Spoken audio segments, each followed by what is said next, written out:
అమలు చేయాలని, దానికి ఒక చట్టబద్ధత తేవాలని, రైతులకి ఏ పెట్టుబడులు పెడతారో ఆ పెట్టుబడి ఇవ్వడమే కాకుండా పెట్టుబడి మీద 50% ఎక్కువ లాభం వచ్చేటట్టుగా మద్దతు ధర ఉండబోతుంది. పెట్టుబడి మీద పెట్టుబడి రైతుకు వెనక్కి రావడమే కాకుండా 50% లాభంతో వచ్చే కొత్త మద్దతు ధర, ఇది మనం ప్రజల్లోకి తీసుకెళ్ళాలి. ఇది 4వ గ్యారెంటీ. 5వ గ్యారెంటీ, రాజశేఖర రెడ్డి గారు ముఖ్యమంత్రిగా ఉండి కాంగ్రెస్ పార్టీ అధికారంలో ఉన్నప్పుడు వచ్చిన పథకం ఉపాధి హామీ పథకం. మళ్ళీ రాజశేఖర రెడ్డి గారు వెళ్ళిపోయారు, కాంగ్రెస్ పార్టీ అధికారంలో లేకుండా పోయింది. ఇప్పుడు ఉపాధి హామీ పరిస్థితి ఏమిటి? జనాలంతా పాపం ఏడుస్తున్నారు, అయ్యో ఆ రోజులే బాగుండేవమ్మా అని. కాబట్టి ప్రవేశపెడుతున్నాం ఉపాధి హామీ పథకం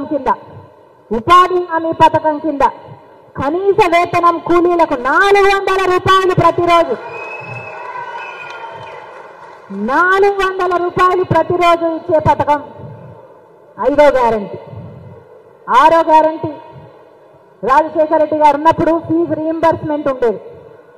ఏది కావాలంటే అది చదువుకోండి, మీరు డాక్టర్ అవుతారా, మీరు ఇంజనీర్ అవుతారా, మీరు MBA చేస్తారా, మీరు MCA చేస్తారా అని రాజశేఖర రెడ్డి గారు ఫీజు రీయింబర్స్మెంట్ ప్రవేశపెట్టారు. మళ్ళీ బిడ్డలందరూ బేసికర్గా చదువుకోగలగాలి. అందుకే KG నుంచి PG వరకు ఉచితంగానే విద్య ఉండబోతుంది. ప్రతి తల్లిదండ్రులకి ప్రతి బిడ్డకి భరోసా ఇచ్చే పథకం 5వ గ్యారెంటీ, KG to PG ఉచిత విద్య.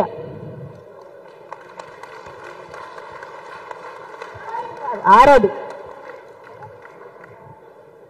7వ గ్యారెంటీ ఉద్యోగాలు. రాహుల్ గాంధీ గారు నిన్న చెప్పారు 30 లక్షల ఉద్యోగాలు.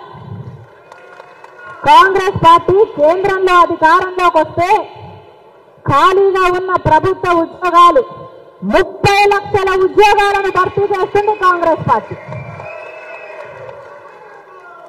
అంతేకాదు రాష్ట్రంలో కూడా దాదాపు 2,25,000 ఉద్యోగాలు ఖాళీగా ఉన్నాయి.